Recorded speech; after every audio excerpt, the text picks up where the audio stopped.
Is David De Gea top tier? Is he Prem heritage? Does the last couple of seasons he's had mean he's meaty? Is he mediano? Is he meaty as hell? Or is he just straight whack sauce? In my ranking, David De Gea, you are... Yo people, what's good? It's Tapping Tobes here. Just wanted to say thank you. Trying to switch up, trying to level up, and I appreciate the comments. Trust me, there's discussions happening in the background with me and my biggest pagan, Skullfuggery as well, who did a fantastic job on the edit as well. So now, let's get into the nitty gritty. David De Gea has obviously left Man United. How good was he? How good was David De Gea?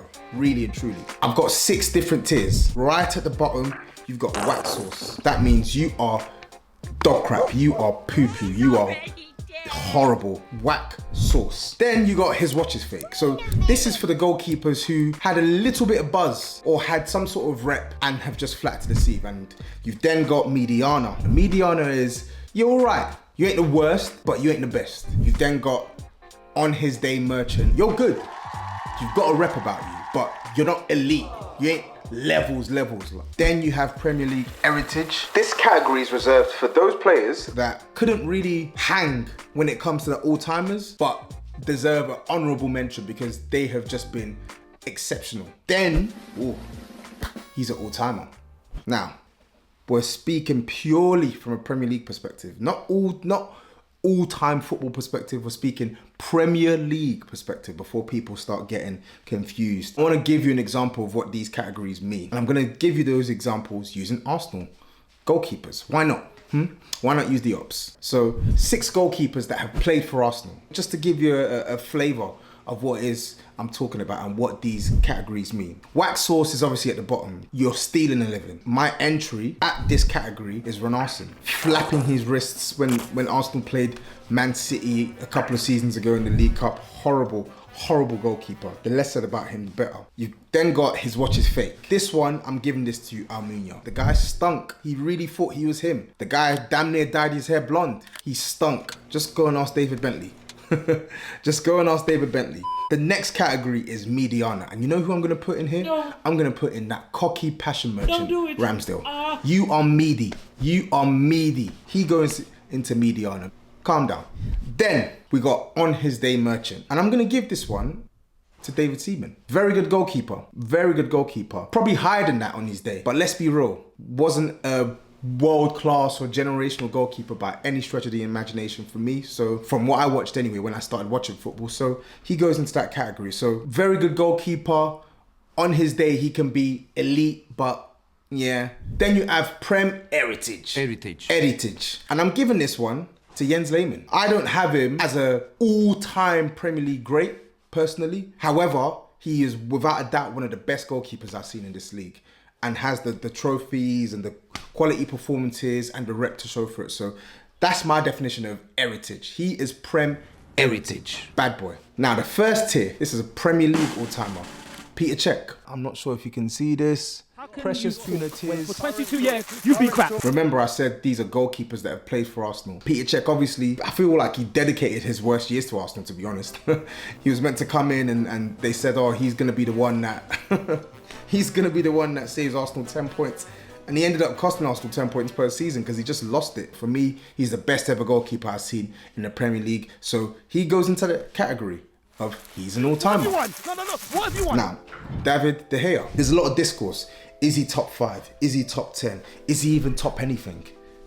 He's been so bad the last couple of years. Does he even deserve to be held up in such high regard?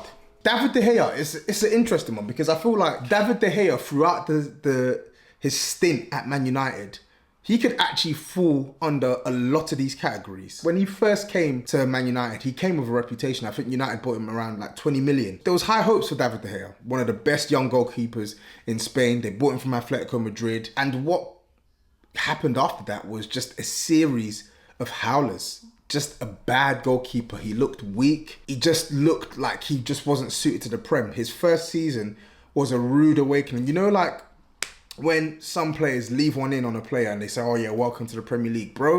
David De Gea felt that times 1,000 in his first season. He got bullied for corners. He let in some cheap goals. He was just bad and it looked like a bad investment. I'm not going to lie. It looked like his watch was fake. But then you started to see the quality. The season where Man United won the Premier League, towards the back end of that season, you started to see the quality. And I feel like, if anything, the season after that, the 2013-2014 season, where Man United were utter dog crap. They were awful under David Moyes. David De Gea was probably one of the shining lights. He was really good. In fact, he was quality. So that's where he sort of moved from his watch is fake to even past Mediana. You're looking like an on his day merchant now. And then what proceeded after that, from around 2014 through to 2018, summer 2018, for me, you saw a goalkeeper right at the top. Not just in the Prem, but in world football. He was exceptional. He was elite. He really was. With issues, of course. The ball playing has always been an issue for him, but we're talking about goalkeepers, yeah? Preventing your team from conceding goals. He was excellent at that. So you can see that throughout his career, and then from 2018 to present day has just been a calamity, has just been an absolute calamity. In fact, no, I'd say probably from season 2018-2019 is when we played them at Wembley, and he was exceptional that game. Although I think we should have won that, but I don't want to deviate. Either way, from summer 2019 to present day, David De Gea has been an absolute disgrace. This part of his stint could easily go into the wax sauce.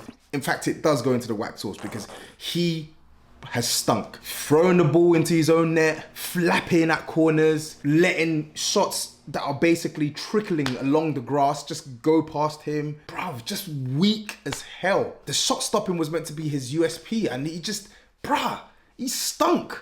He couldn't even save shots anymore. People are talking about remontada this recent season that's just gone by. Oh, he won the Golden Glove. So, yeah, he had some good games, but he also had some stinkers, bro. If you ever needed an indication of why the Golden Glove alone is not the barometer of what makes a goalkeeper elite, last season was it. Don't get it twisted. He had some good games for them last season, but he had some horrific games. And he let in some really, really shocking goals. Oh my days. Sevilla in the Europa League. Oh my goodness. And there's been so many games like that in the last four odd years. You can make a case for him falling across all 6 categories, genuinely. I've tussled with this because I was like, is he actually top 5? Because he's been so the last couple of years. That's definitely tarnished some of the work he's done in the years before that. But then I started asking myself, if I rank all the goalkeepers that I think are levels in the Prem, do I think that they were better than David De Gea when he was in the peak of his powers? When David De Gea was elite, we were talking best goalkeeper in the world alongside Manuel Neuer. Genuinely. It was like that for a couple of years. It was Neuer and De Gea tussling. And then there was a period where Neuer fell off, and it was De Gea for me that was flat out number 1. For you to be at that level, not just in the Prem, but in world football, on top of the work that he mashed for Man United was so crap. People need to realise, United was so crap. And David De Gea routinely winning player of the year. Obviously that says more about their outfield players, yes. But it also says that this guy is actually doing a mad thing. As stinky as he's been in recent years, as smelly as his early season was, I have to look at the middle part of his career as well. I can't lie. For me, David De Gea is top 5. I think when I put it all together, for me, he's still a top 5 Premier League goalkeeper. So yes, in my ranking, David De Gea, you are a Premier League all-timer. That's an all-timer, just my opinion. That guy's needed to go. He's arse right now, let's be real. But I feel it's a little bit nasty the way he's left United. It's very, very nasty. He's been at their club for so many years. He's been at their club over 10 years, bro. So, very nasty. But some would say it's a necessary evil, and I can't disagree with it being necessary. However, I don't like the way it panned out. But anyway, people, do you agree with this rating? Do you disagree with this rating? Smash a like, hit the subscribe button, turn your post notifications on. Keep that post notification on. And let me know your thoughts. What do you think of the editing? What do you think of the camera position? What do you think of my topics? This is a football channel because I'm a football fan. And in case you ain't realised, Spurs are cheeks. I need to get my joy off other football news. Get involved in the conversation. Give me feedback on the new uploads and share. But until then, take care. Bless up.